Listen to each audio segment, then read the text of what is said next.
نحمده ونصلي على رسوله الكريم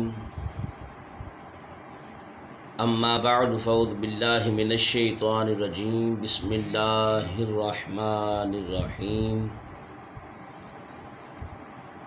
وَإِذْ قَالَ رَبُّكَ لِلْمَلَائِكَةِ إِنِّي جَاعِلٌ فِي الْأَرْضِ خَلِيفَةً قَالُوا أَتَجْعَلُ فِيهَا مَن يُفْسِدُ فِيهَا وَيَسْفِكُ الدِّمَاءَ وَنَحْنُ نُسَبِّحُ بِحَمْدِكَ وَنُقَدِّسُ لَكَ قَالَ إِنِّي أَعْلَمُ مَا لَا تَعْلَمُونَ صدق اللہ مولانا العظیم وبلغنا رسولہ النبی الکریم الامین ان اللہ وملائکتہ یصلون علی النبی یا ایہا الذین آمنوا صلوا علیہ وسلموا تسلیما الصلاۃ والسلام علیک یا سیدی یا رسول اللہ وعلی آلک و اصحابک یا سیدی یا حبیب اللہ الصلاۃ والسلام علیک یا سیدی یا نبی اللہ وعلی آلک و اصحابک یا سیدی یا رحمۃ للعالمین۔ نہایت ہی واجب الاحترام سامعین و ناظرین، آج کے اس خطبہ درس قرآن میں حضرت آدم علیہ السلام کی تخلیق کے بارے میں جو آیہ کریمہ میں نے تلاوت کی ہے وہ اس سلسلہ میں سلسلہ نمبر 13، اس میں حضرت آدم علیہ السلام کا ذکر خیر کیا جائے گا۔ حضرت آدم علیہ السلام ابو البشر ہیں، تمام مخلوق کے باپ ہیں۔ آدم علیہ السلام کے نہ باپ ہیں نہ آپ کی ماں ہے، بلکہ اللہ تعالیٰ نے آپ کو مٹی سے بنایا ہے۔ چنانچہ روایت ہے کہ جب خداوند قدوس نے آپ کو پیدا کرنے کا ارادہ فرمایا تو حضرت اسرائیل علیہ السلام کو حکم دیا کہ زمین سے ایک مٹھی مٹی لائیں۔ حکم خداوندی کے مطابق حضرت اسرائیل علیہ السلام نے آسمان سے اتر کر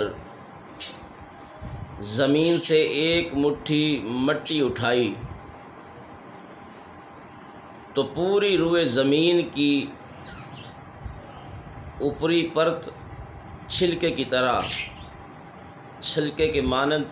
اتر کر آپ کے مٹھی میں آ گئی، جس میں 60 رنگوں اور مختلف کیفیتوں والی مٹیاں تھیں، یعنی سفید و سیاہ اور سرخ و زرد وغیرہ رنگوں والی، نرم و سخت شیریں، تلخ، نمکین اور پھیکی وغیرہ کیفیتوں والی مٹیاں اس میں شامل تھیں۔ پھر اس مٹی کو مختلف پانیوں سے گوندنے کا حکم دیا گیا۔ چنانچہ ایک مدت کے بعد یہ چپکنے والی مٹی بن گئی، پھر ایک مدت تک یہ گوندی گئی تو کیچڑ کی طرح بودار گارا بن گیا، پھر یہ خشک ہو کر کھنکھناتی اور بجتی ہوئی مٹی بن گئی۔ پھر اس مٹی سے حضرت آدم علیہ السلام کا پتلا بنایا گیا اور پتلا بنا کر جنت کے دروازے پر رکھ دیا گیا، جس کو دیکھ کر فرشتوں کی جماعت تعجب کرتی تھی، کیونکہ فرشتوں نے ایسی شکل و صورت کی کوئی مخلوق کبھی دیکھی ہی نہیں تھی۔ پھر اللہ تبارک و تعالیٰ نے اس پتلے میں روح کو داخل کیا، اور جب روح کو داخل ہونے کا حکم دیا گیا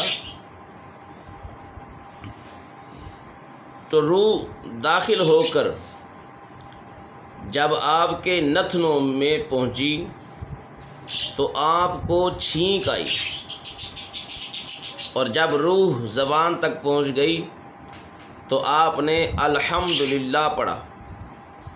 اور اللہ تعالیٰ نے فرمایا یرحمک اللہ، یعنی اللہ تعالیٰ تم پر رحم فرمائے۔ اے ابو محمد آدم علیہ السلام، میں نے تم کو اپنی حمد ہی کے لیے بنایا ہے۔ پھر رفتہ رفتہ پورے بدن میں روح پہنچ گئی اور آپ زندہ ہو کر اٹھ کھڑے ہوئے۔ جامع ترمذی شریف اور ابو داؤد شریف میں یہ حدیث ہے کہ حضرت آدم علیہ السلام کا پتلا جس مٹی سے بنایا گیا، چونکہ وہ مختلف رنگوں اور مختلف کیفیتوں کی مٹیاں مجموعہ کی تھیں، اس لیے آپ کی اولاد یعنی انسانوں میں مختلف رنگوں اور قسم قسم کے مزاجوں والے لوگ ہو گئے، یعنی جس طرح کی مٹی تھی اس طرح کے مزاج کے لوگ بن گئے۔ حضرت آدم علیہ السلام کی کنیت ابو محمد یا ابو البشر، اور آپ کا لقب خلیفۃ اللہ، اور آپ سب سے پہلے اللہ کے نبی ہیں۔ آپ نے 960 برس کی عمر پائی، اور بوقت وفات آپ کی اولاد کی تعداد 1,00,000 ہو چکی تھی، جنہوں نے طرح طرح کی صنعتوں اور عمارتوں سے زمین کو آباد کیا۔ قرآن مجید میں بار بار اس مضمون کا بیان کیا گیا ہے کہ حضرت آدم علیہ السلام کی تخلیق مٹی سے ہوئی، چنانچہ سورہ آل عمران میں